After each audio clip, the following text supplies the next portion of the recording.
Hola, soy Natalia Cabrera y les doy la bienvenida a Aquí América, el espacio de France 24 para revisar en profundidad las noticias e historias de nuestro continente. Esto es lo que veremos hoy.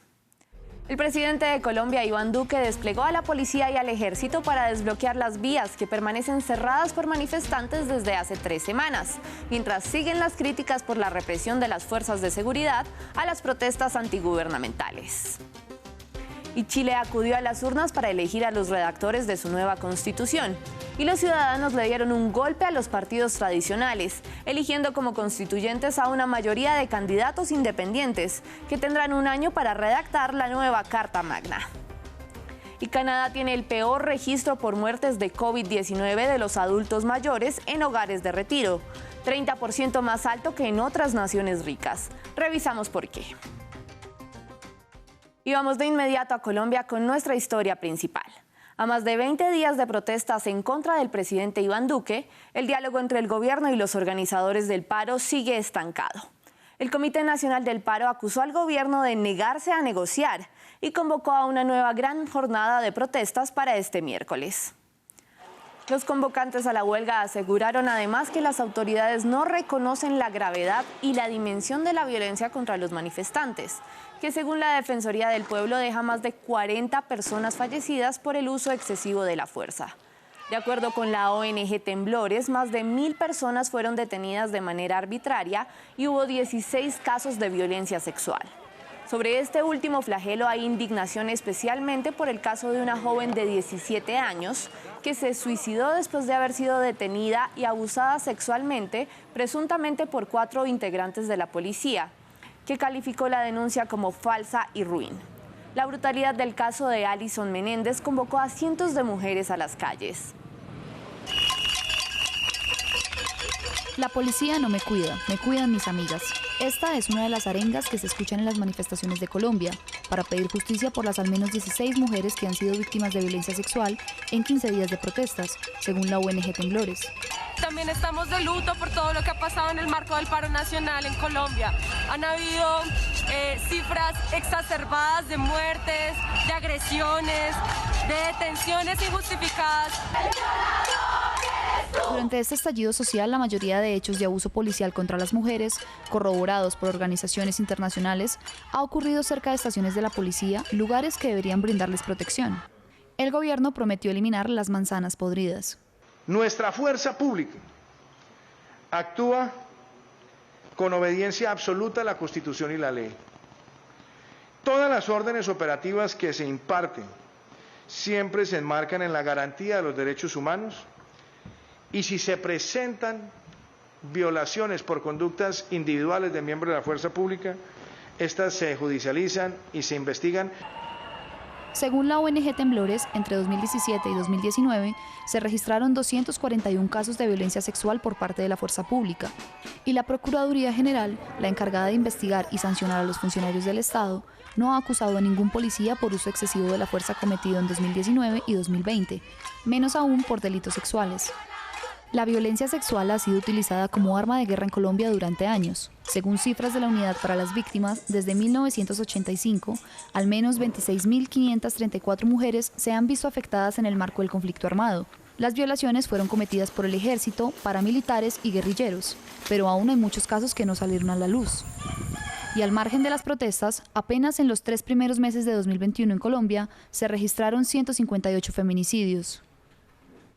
Seguimos en Chile. Los ciudadanos finalmente decidieron quiénes serán los constituyentes, los que escribirán el conjunto de normas que los regirán en adelante, reemplazando a la Carta Magna de Augusto Pinochet.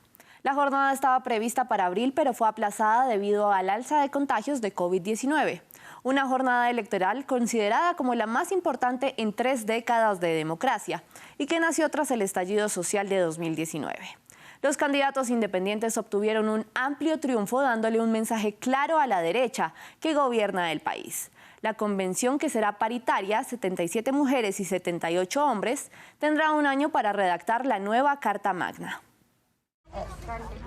Golpe al establishment chileno. Los ciudadanos eligieron a los candidatos de izquierda e independientes para redactar su nueva constitución.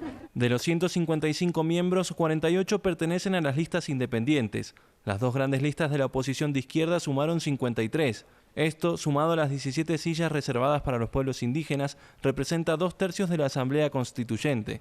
Los restantes pertenecen a los partidos tradicionales.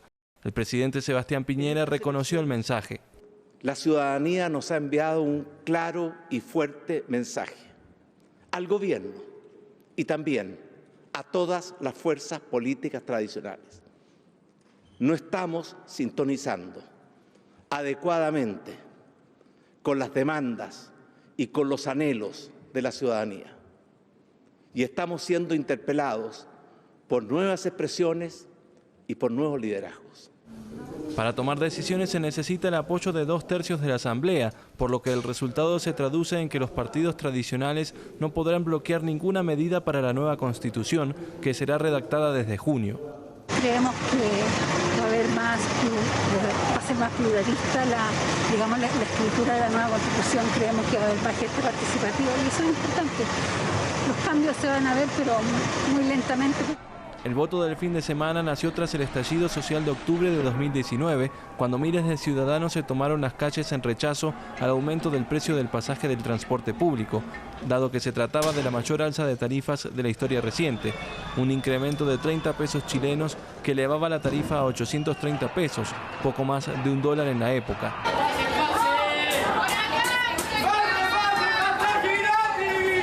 Estudiantes llamaron a los ciudadanos a no pagar el pasaje y al margen de las movilizaciones pacíficas se registraron actos de vandalismo. Una semana después, varias estaciones del metro de Santiago fueron destruidas, por lo que el gobierno de Sebastián Piñera desplegó a las fuerzas de seguridad, lo que derivó en enfrentamientos entre manifestantes uniformados y una brutal represión. El reclamo evolucionó más allá del precio del pasaje del transporte y se empezó a atraer la atención sobre la Carta Magna heredada de la dictadura de Pinochet, que es percibida como un conjunto de normas que favorecen los negocios sobre los derechos ciudadanos. Los constituyentes tienen un año para redactar una nueva constitución cuya aprobación será sometida a un nuevo voto ciudadano. Y seguimos en Puerto Rico para revisar otras noticias de las Américas. El asesinato de Keishla Rodríguez Ortiz conmociona a la isla. El boxeador Félix Verdejo Sánchez, conocido como El Diamante y quien representó a Puerto Rico en los Juegos Olímpicos de 2012, se entregó a las autoridades después de que el cuerpo de la joven de 27 años fue encontrado. Según la familia de la mujer, fue asesinada luego de avisarle al boxeador que estaba embarazada de él.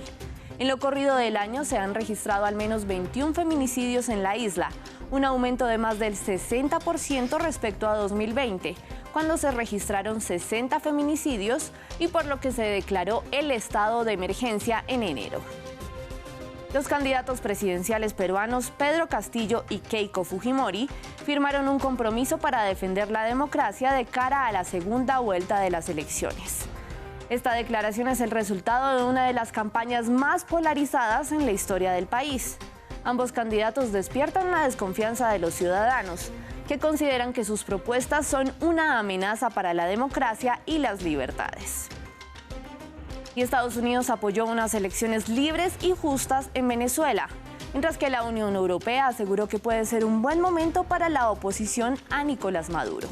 El Consejo Nacional Electoral, leal al chavismo, convocó a elecciones regionales para el 21 de noviembre.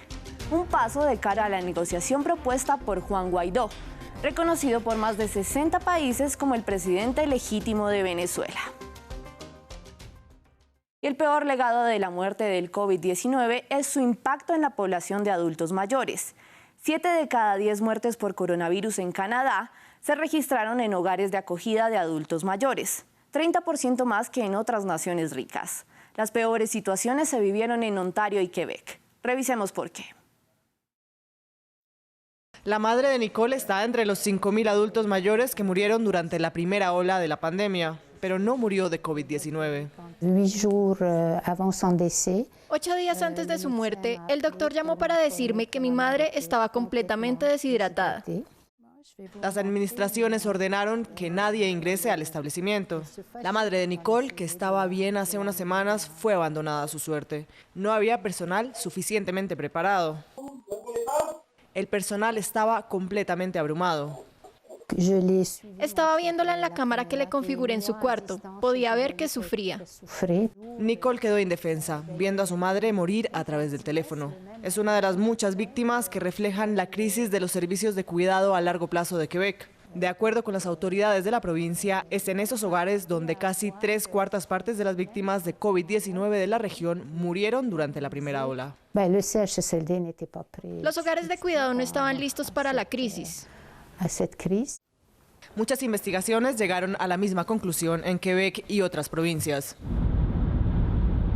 incluyendo Ontario, donde la tercera ola de la pandemia azota. La provincia está confinada. La tercera golpea a Toronto tan fuerte que superó a Montreal como epicentro del virus. Candace Rennick ha trabajado en servicios de cuidado de ancianos desde hace 20 años. Cree que no se aprendió nada de la primera ola. Lo que nuestros miembros están experimentando es un agotamiento total y completo, y el gobierno no ha hecho nada para retener y mantener al personal, así que de hecho la crisis ha empeorado mucho.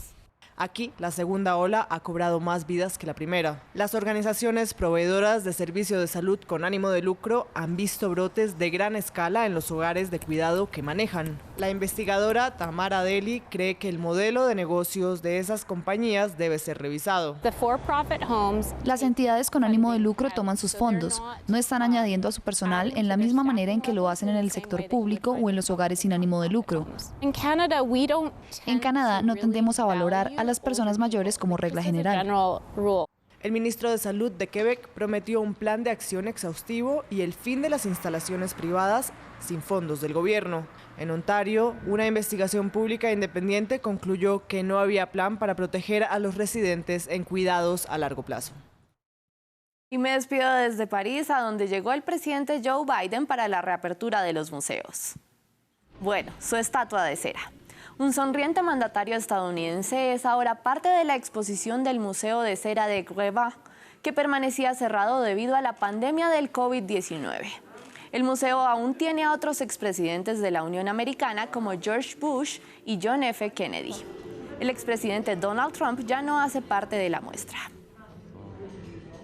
Gracias por acompañarme en esta emisión de Aquí América. Recuerden que pueden seguirme en redes sociales en la dirección que ven en sus pantallas. Cuídense mucho y sigan viendo France 24.